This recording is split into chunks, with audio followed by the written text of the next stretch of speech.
So ಮೊನ್ನೆ ಈ ಕೇಸಲ್ಲಿ ನಾವು 3 ಆರೋಪಿಗಳು ನಾವು ಅರೆಸ್ಟ್ ಮಾಡಿದ್ವಿ.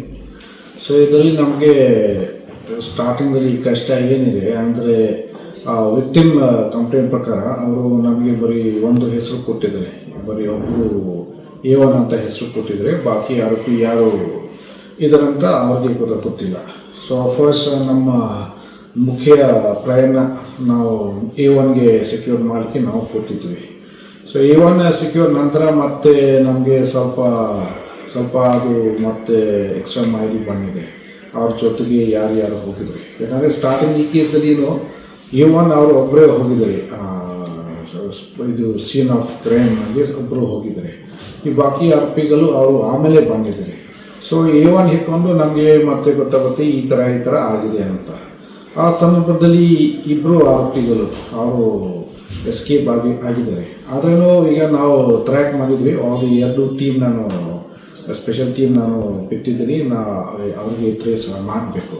ಸೊ ಮೋಸ್ಟ್ ಪ್ರಾಬ್ಲಿ 3 ದಿವಸ ಅವ್ರಿಗೆ ಇಬ್ಬರು ಆರೋಪಿಗಳು ಕೂಡ ನಾವು ಟ್ರೇಸ್ ಮಾಡ್ತೀವಿ, ಅರೆಸ್ಟ್ ಮಾಡ್ತೀವಿ. ಸರ್, ಅವ್ರು ಗನ್ ತೊಗೊಂಡು ಶೂಟ್ ಮಾಡಿದ್ರಲ್ಲ, ಪ್ರೊಫೆಷನಲ್ ಗನ್ ಅಂತ ನಿಜನ ಸರ್? ಇಲ್ಲ, ಅದು ಸರಿಕೆ ನಮಗೆ ಗೊತ್ತಿಲ್ಲ. ಅಂದರೆ ಫಸ್ಟ್ ಆರೋಪಿ ಈಗ ನಾವು ಅರೆಸ್ಟ್ ಮಾಡಬೇಕು, ಅದು ವೆಪನ್ ಸೀಸ್ ಮಾಡಬೇಕು, ವೆಪನ್ ನಾವೆಲ್ಲ ಎಕ್ಸಾಮಿನ್ ಮಾಡಬೇಕು. ಸೊ ಇದು ಎಲ್ಲ ಆದ ನಂತರ ನಮಗೆ ಗೊತ್ತಾಗುತ್ತೆ ಯಾರು ಯಾವ ಥರ ವೆಪನ್ ಇದೆ. ಯಾವ ದೇಶಕ್ಕಾಗಿ ಶೂಟ್ಔಟ್ ಮಾಡಿದ್ದಾರೆ ಸರ್? ಶೂಟ್ಔಟ್ ಅಂದರೆ ಅವರು ವಿಕ್ಟಿಮ್ ಅವರು ಮತ್ತು A1 ಜೊತೆಗೆ ಮೊದಲಿಂದ ಸ್ವಲ್ಪ ಕಾಂಟ್ಯಾಕ್ಟ್ ಇತ್ತು. ಆಮೇಲೆ ಬೇರೆ ವಿಷಯ ಕಾರಣದಿಂದ ಸ್ವಲ್ಪ ಇಬ್ಬರು ನಡುವೆ ಸ್ವಲ್ಪ ಇಶ್ಯೂ ಕ್ರಿಯೇಟ್ ಆಗಿದೆ, ಸ್ವಲ್ಪ ಜಗಳ ಶುರು ಆಗಿದೆ. ಆ ದಿವಸ ಮತ್ತೆ ಇನ್ನೊಬ್ಬರು ವಿಟ್ನೆಸ್ ಅವರು ಮತ್ತೆ ಅವ್ರ ಫೋನ್ ತಗೊಂಡು ನೀವು ಈ ಮನೆಗೆ ಬನ್ನಿ ಅಂತ ಸ್ವಲ್ಪ ಡಿಸ್ಕಸ್ ಮಾಡೋಣ ಅಂತ ಕರೀತರು.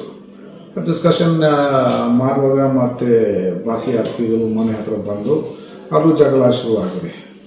ಜಗಳ ಟೈಮಲ್ಲಿ ಅವನು ಶೂಟರ್ ಪಪಡೆ ಅಂತ ಅವನು ಗನ್ ತಗೊಂಡು ಮತ್ತೆ ಫೈರ್ ಮಾಡಿದ್ದಾರೆ.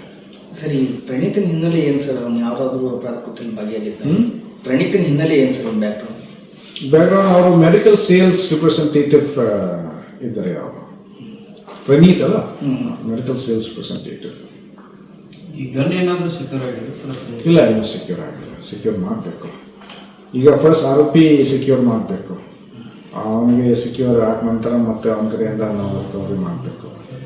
ಈ 5 ಆರೋಪಿ ಅರೆಸ್ಟ್ ಆಗ್ಯಾರ ಸರ್, 3 ಜನ. ಅವ್ರು ಏನು ಹೇಳಿದ್ರು ಸರ್, ಯಾವ ಕಾರಣ ಅಂತ ಹೇಳ್ತಾರೆ? ಅದು ಹಾಗೆ ಹೇಳಿದರೆ, ಅಂದರೆ ಇಬ್ಬರು ನಡುವೆ ಮೊದಲು ರಿಲೇಷನ್ಶಿಪ್ ಇತ್ತು, ಬಹಳ ವರ್ಷ ಹಿಂದೆಯಿಂದ ಎಲ್ಲ ರಿಲೇಷನ್ಶಿಪ್ ಆಗಿತ್ತು. ಮತ್ತು ಈಗ ಒಂದು ಲಾಸ್ಟ್ ಬಹುಶಃ 7-8 ಮಂತ್ಸ್ ಮತ್ತು ಬೇರೆ ಹುಡುಗಿ ಕೂಡ ಮತ್ತೆ ಸ್ವಲ್ಪ ಎಂಟ್ರಿ ಆಗಿದೆ ಅವರ ರಿಲೇಷನ್ಶಿಪ್ ನಡುವೆ. ಸೊ ಅದೇ ಸಲುವಾಗಿ ಸ್ವಲ್ಪ ಇದೆಲ್ಲ ಜಗಳ ಗಲಾಟೆ ಎಲ್ಲ ಶುರು ಆಗಿದೆ. ಸೊ ಆ ದಿವಸ ಆಯಿತು ಡಿಸ್ಕಷನ್ ಸಲುವಾಗಿ ಇಬ್ಬರು ಕುತ್ಕೊಂಡು ಡಿಸ್ಕಸ್ ಮಾಡ್ತಾ ಇದ್ರೆ ಆಮೇಲೆ ಇದು ಗಲಾಟೆ ಆಗಿದೆ.